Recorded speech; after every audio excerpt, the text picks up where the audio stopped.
تو اب محدثین نے اس کو نام کیا دے دیا؟ تراویح، فقہا اور محدثین نے.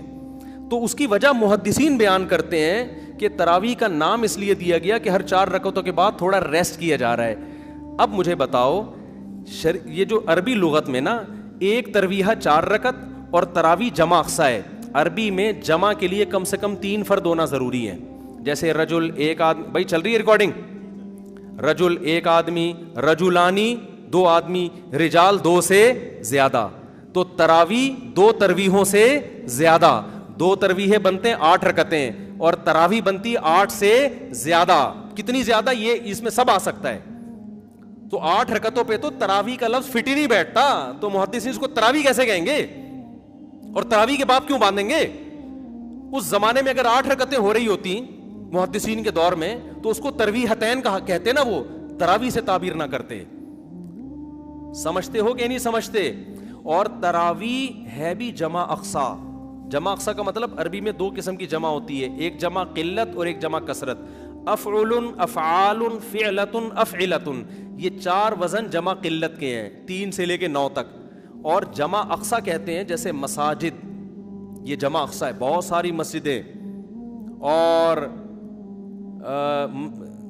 بہت سارے اس سے ملتے جلتے الفاظ ہیں، مفاعل یا فعائل کے وزن پر. تو تراویح بھی یہ فعائل، تفاعل اس طرح کا وزن بنتا ہے. یعنی جمع اقصا کا مطلب ہوتا ہے جس میں جو فعائل کا وزن بن رہا ہو، فواعل کا وزن بن رہا ہو. اب یہ صرف کی باتیں نا ہر آدمی کو کھوپڑی میں نہیں آئیں گی. آج کل کے جو اسکالرز آ رہے ہیں ان کو تو ویسے ہی کھوپڑی میں نہیں آئیں گی کیونکہ ان کو صرف نحو کا الف بے بھی نہیں پتا ہے، عربی گرامر جانتے ہی نہیں ہے، اردو کتابیں پڑھ پڑھ کے پھینک رہے ہوتے ہیں بیٹھ کے. تو تراویح ترویحہ کی جمع اقصا ہے. ترویحہ تفعیلہ اور تراویح تفاعیل. تو تفاعیل کا وزن جمع اقصا کا وزن ہے. یہ جمع کثرت پہ دلالت کرتا ہے. محدثین نے صدیوں پہلے اس نماز کو تراویح کہا، جس سے پتہ چل رہا ہے ایک ترویحہ نہیں ہے، 2 ترویحیں نہیں ہیں، 3 بھی نہیں ہیں، 3 سے زیادہ ہیں، کثیر ترویحیں ہیں. کثیر ترویحیں ہیں. جب کثیر ترویحیں ہیں تو وہ 8 اور 12 رکعتیں بھی نہیں ہیں، زیادہ ہیں وہ. تو جو حضرات اپنی مسجدوں میں 8 رکعت تراویح پڑھتے ہیں تو بھائی آپ اس کو تراویح کی نماز ہی نہ بولو، ترویحتین بولو. اچھا انہوں نے بھی یہ کام کرنا شروع کر دیا، اب اس کو تراویح بولنا چھوڑ کے صلاۃ اللیل بولنا شروع کر دیا ہے کہ ہم صلاۃ اللیل بولیں گے، تراویح بولیں گے ہی نہیں اس کو. یہ آپ ایک اور مصیبت میں پھنس جاؤ گے. آپ ایک ٹینشن سے تو بچنا چاہ رہے ہو لیکن آپ ایک دوسری ٹینشن میں پھنس جاؤ گے. وہ ٹینشن یہ ہے کہ محدثین کے دور میں یہ صلاۃ اللیل ہے تو صلاۃ اللیل ہی، وتر بھی صلاۃ اللیل ہے، تہجد بھی، ہر نماز جو رات کو پڑھی جائے وہ صلاۃ اللیل ہے. لیکن محدثین نے، یہ میں نے نہیں، ٹھیک ہے نا، محدثین اور فقہا نے اس کو الگ نام اس لیے دیا تھا یہ بتانے کے لیے کہ یہ صلاۃ اللیل عام صلاۃ اللیل جیسی نہیں ہے، اس کے کچھ احکام دوسری نمازوں سے ڈفرینٹ ہیں. اس میں بڑی جماعت ہوگی، ایک امام کے پیچھے لوگ پڑھیں گے اور عشاء کے بعد پڑھی جائے گی یہ. جبکہ صلاۃ اللیل کب پڑھی جاتی ہے؟ جو تہجد جس کو آپ صلاۃ اللیل، وہ رات کے آخری حصے میں. تو تراویح آپ کو رات کے آخری حصے میں پڑھنی چاہیے. پھر اس میں آپ بڑی جماعت قائم نہ کریں کیونکہ رسول اللہ صلی اللہ علیہ وسلم نے جو 3 دن رمضان میں جو نماز پڑھی ہے وہ 3 دن کے بعد آپ نے ترک کر دی تھی. تو جو نماز آپ نے ترک کی ہے وہ آپ کنٹینیو کیوں پڑھ رہے ہو رمضان میں؟ بھائی کیا دلیل ہے آپ کے پاس؟ آپ کہتے ہو حضرت عمر نے شروع کی ہے، تو حضرت عمر نے جو شروع کی ہے اس کو محدثین نے تراویح کہا ہے. صلاۃ اللیل تو ہے وہ، لیکن اس کو الگ سے بھی ایک نام دیا ہے. اور تراویح کا لفظ 8 رکعتوں پہ صادق نہیں آتا. اس کا مطلب حضرت عمر نے 8 پڑھی نہیں تھی، 8 سے زیادہ پڑھی ہیں. اور پھر پوری روئے زمین پہ جو پڑھی گئی ہیں، ان تمام باتوں کا کسی کے پاس کوئی جواب نہیں ہے. بعض لوگ کہتے ہیں بخاری کی حدیث ہے کہ نبی صلی اللہ علیہ وسلم رمضان اور غیر رمضان میں 8 سے زیادہ نہیں پڑھتے تھے. بخاری ہی کی دوسری حدیث بھی ہے جس میں حضرت عائشہ فرماتی ہیں کہ نبی صلی اللہ علیہ وسلم رمضان میں زیادہ عبادت کیا کرتے تھے رات میں، اور رمضان کے غیر میں کم کرتے تھے. یزید فی رمضان ما لا یزید فی غیرہ. یہ کیا بات ہے کہ آپ وہ حدیث تو لے رہے ہو جس میں آتا ہے کہ 8 پڑھتے تھے رمضان غیر رمضان میں. بخاری ہی کی دوسری حدیث جس میں آتا ہے رمضان میں رکعتوں کی تعداد زیادہ ہوتی تھی، اس کو آپ فوکس نہیں کر رہے. آپ اس حدیث سے، بخاری ہی کی حدیث سے پتہ چلتا ہے بھائی رمضان میں اگر 8 تھی، غیر رمضان میں 8 تھیں تو رمضان میں 8 سے زیادہ تھیں. تو یہ حدیث بھی بخاری کی مضطرب ہے. حضرت عائشہ کا بیان میں اضطراب ہے. حدیث کی سند ٹھیک ہوتی ہے بعض دفعہ, لیکن سند صحیح ہونے کے باوجود جب دو حدیثوں میں ٹکراؤ ہوتا ہے تو وہ حدیث قابل استدلال نہیں رہتی. ہم یہ کہتے ہیں کہ امی عائشہ کہتی ہیں کہ ایک طرف کہہ رہی ہیں کہ رمضان میں آپ 8 پڑھتے تھے, دوسری طرف کہہ رہی ہیں 8 سے زیادہ پڑھتے تھے. ہم کہتے ہیں 8 والی حدیث کی تائید ہمیں دوسری حدیثوں سے نہیں ملتی, رمضان میں 8 سے زیادہ پڑھتے تھے, اس کی تائید میں دوسری صحیح حدیثیں موجود ہیں. لہذا ہم امی عائشہ کی یا بخاری کی وہ حدیث کو لیں گے جس میں 8 سے زیادہ کا ہے, اور رمضان کا تقاضا بھی ہے کہ 8 سے زیادہ پڑھتے ہو آپ. تو حرمین کا تواتر دیکھ لو صدیوں سے, پوری امت کا تواتر دیکھ لو, وہ سارا آپ نے ایک طرف رکھ دیا اور 8 کو پکڑ کے آپ بیٹھ گئے, جس پہ تراویح کا لفظ ہی فٹ نہیں بیٹھتا. اور آخری بات یہ, بعض لوگ کہتے ہیں امام احمد بن حنبل نے ترمذی میں نقل کیا ہے کہ تراویح کی کوئی تعداد متعین نہیں ہے. ترمذی میں امام احمد بن حنبل کا قول امام ترمذی نے نقل کیا ہے, لیکن یاد رکھو امام ترمذی کی جو اپنے شاگردوں کی کتابیں ہیں نا, جو فقہ میں ان کے شاگرد ہیں, اس میں امام احمد بن حنبل نے 20 رکعت کو ترجیح دی ہے. لہذا کوئی اس حوالے سے آپ کو دھوکہ نہ دے. ترمذی کا حوالہ پیش کیا جاتا ہے کہ امام احمد کہتے ہیں اس بارے میں کچھ بھی منقول نہیں ہے, کوئی یعنی مختلف تعداد منقول ہے. دوبارہ بتاتا ہوں, دیکھو امام ترمذی نے جب تراویح کے باب کے تحت احادیث ذکر کی ہے نا, تو اس کے نیچے امام احمد بن حنبل کا قول نقل کیا ہے کہ اس بارے میں یقینی طور پر کوئی عدد ثابت نہیں ہے, جو بھی تعداد منقول ہے ان میں سے کسی کو بھی اختیار کیا جا سکتا ہے. جبکہ میں کیا دعویٰ کر رہا ہوں, امام احمد بن حنبل کے نزدیک کتنی رکعتیں افضل ہیں؟ 20 رکعتیں. تو کوئی یہ حوالہ دے کے آپ کو کنفیوز کر سکتا ہے. تو خوب سمجھ لیں, جب کسی مجتہد سے 2 مختلف قول منقول ہوتے ہیں, ایک قول ان لوگوں سے جو فقہ میں ان کے شاگرد ہیں اور ایک قول جو حدیث میں شاگرد ہیں, تو مسائل میں اس قول کو ترجیح ہوتی ہے جو فقہ میں ان کے شاگرد, کیونکہ وہ قانون بیان کر رہے ہیں. امام احمد بن حنبل کی جو فقہ کی کتابیں ہیں جس میں امام احمد بن حنبل کا فتویٰ نقل کیا گیا ہے, جو ان کے جتنے شاگرد ہیں جس کو فقہ حنبلی کہا جاتا ہے, وہ سب اس پر متفق ہیں کہ امام احمد بن حنبل کے نزدیک کتنی رکعتیں ہیں؟ 20 رکعتیں ہیں. تو وہ زیادہ اس ترجیح ہے. دوسری بات یہ کہ امام ترمذی نے جو امام احمد بن حنبل کا قول نقل کیا کہ ان کی نظر میں کوئی تعداد متعین نہیں ہے, اس سے بھی 8 پھر بھی مراد نہیں ہے, کیونکہ امام ترمذی نے جو روایت پیش کی 16 رکعتوں والی, 20 رکعتوں والی اور 20 سے بھی زیادہ رکعتوں والی, تو وہ ان میں ترجیح دے رہے ہیں کہ یہ سب ثابت ہے. 8 کی امام ترمذی نے کوئی حدیث نقل کی نہیں ہے, تو 8 تو پھر بھی امام احمد بن حنبل کے 8 کا تو امام احمد بن حنبل تذکرہ ہی نہیں کر رہے ہیں. نہیں آ رہی بات میرا خیال ہے. تو یہ ایک خالصتاً علمی ٹاپک ہے. میرا اس پر ایک آڈیو بیان موجود ہے تراویح, پوری سندیں پڑھ کے میں نے اس کی تحقیق کی ہے. اور یہ بھی یاد رکھو, آج کل بعض اسکالرز گڑبڑ یہ کرتے ہیں, یہ بہت ہو رہا ہے یوٹیوب پہ, یہ منجن بہت بک رہا ہے. ایک حدیث ہوگی, بیان کرنے والا بھی صحابی ایک, اس سے بھی نقل کرنے والا ایک, وہ حدیث مختلف کتابوں میں ہے. تو پتہ ہے کیا کہتے ہیں؟ 6 حدیثیں اس بارے میں کتنی حدیثیں ہیں؟ ابے بھائی 6 حدیثیں نہیں ہیں, ایک حدیث ہے, اس حدیث کو مختلف محدثین نے لیا ہے. یہ منجن بڑا بک رہا ہے یوٹیوب پہ. پھر وہ حوالے دیتے ہیں, بخاری میں بھی حدیث نمبر فلاں فلاں فلاں, اس میں بھی یہ, مسلم میں حدیث نمبر فلاں فلاں فلاں, مشکات میں حدیث. حالانکہ مشکات میں تو حوالہ دینے کی ضرورت ہی نہیں ہے, کیونکہ مشکات تو بخاری سے لے رہی ہے. یہ منجن بک رہا ہے یوٹیوب پہ, اور بڑے مشہور اسکالر ہیں, میں نام نہیں لیتا, آج کل بہت سارے اسکالر یہ کام کر رہے ہیں. میں دوبارہ بتاتا ہوں کرتے کیا ہیں. جو اپنے مسلک کی تائید میں جب حدیث پیش کریں گے نا, حدیث صرف ایک ہوگی اور اس کے مخالف درجنوں حدیثیں ہوں گی, لیکن وہ منجن کیسے بکے گا؟ عوام تو سامنے بیچاری پڑھی لکھی ہوتی نہیں دینی اعتبار سے, وہ منجن ایسے بکتا ہے کہ یہ حدیث بخاری میں حدیث نمبر فلاں فلاں فلاں فلاں, مسلم میں حدیث نمبر فلاں فلاں فلاں, اس میں بھی ہے, ترمذی میں حدیث نمبر فلاں فلاں فلاں.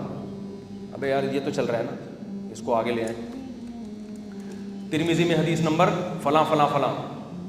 آدمی کہتا ہے یار اتنی ساری حدیثیں, اور یہ مولویوں کو کیا ہو گیا؟ پھر آپ کہتے ہیں مشکات میں حدیث نمبر فلاں. حالانکہ مشکات مستقل حدیث کی کتاب نہیں ہے, وہ یا تو بخاری سے لے رہی ہوگی یا مسلم سے یا اور کسی کتاب سے.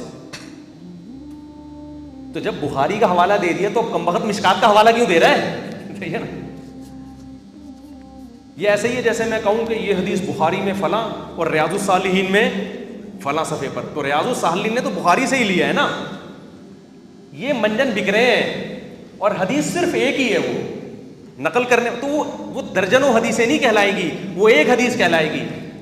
زیادہ حدیثیں جب کہلائیں گی کہ کم سے کم ایک سے زیادہ صحابی اس کو نقل کر رہے ہوں, یا کم از کم صحابی کے تو 2-4 شاگرد نقل کر رہے ہوں نا. تو یہ منجن آج کل بک رہا ہے, لوگ بھرم میں آتے ہیں. میں نے جب تراویح پر بیان ریکارڈ کروایا نا, آڈیو بیان ہے, پوری سندیں پڑھ کے, اس میں ایک صاحب نے دعویٰ کیا تھا کہ 8 رکعت تراویح پہ 8 حدیثیں ہیں, حالانکہ 2 حدیثوں کو کیا بنا کے پیش کر دیا تھا. ایک بخاری والی حدیث جس میں آتا ہے کہ نبی رمضان غیر رمضان میں 8 پڑھتے تھے, جس کا تراویح سے تعلق ہی نہیں ہے. دوسری حدیث حضرت عمر سے, وہ بھی ایک ہی حدیث تھی, اس کو گھما کے کتنے 7 حدیثیں بنا کے پیش کی ہے. تو یہ منجن مارکیٹ میں بک رہے ہیں, ملتے جلتے ناموں سے دھوکہ نہ کھائیں.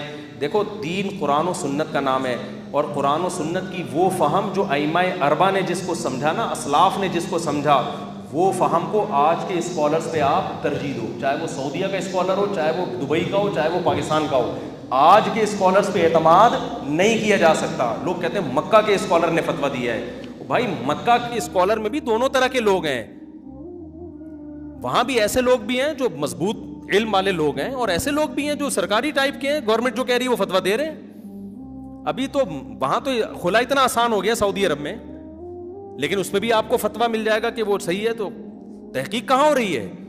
تو ابھی تو حکومتوں کے بڑے اثرات ہیں. یہ تو پاکستان بچا ہوا ہے, یہاں کے علماء ابھی بھی بہت حد تک حکومت کے دباؤ سے بچے ہوئے ہیں.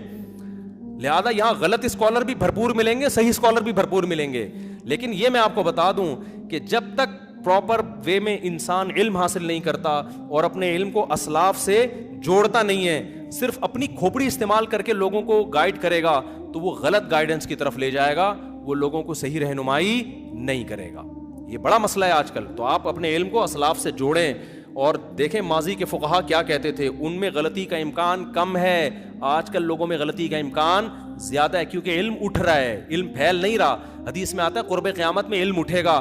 ظاہر ہے اس سے سائنس اور ٹیکنالوجی کا علم مراد نہیں ہے, وہ تو پھیل رہا ہے, اس سے دین کا علم مراد ہے. اور اسکالرز آ کے آج کیا بات کرتے ہیں, آج جو نالج لوگوں کے پاس ہے وہ پہلے نہیں تھی. بھائی آپ تو حدیث کے خلاف بات کر رہے ہو. حدیث سے پتہ چلتا ہے کہ آج نالج کم ہو رہی ہے, پہلے دین کی نالج زیادہ تھی. بہت ہو گیا میرے بھائی یار.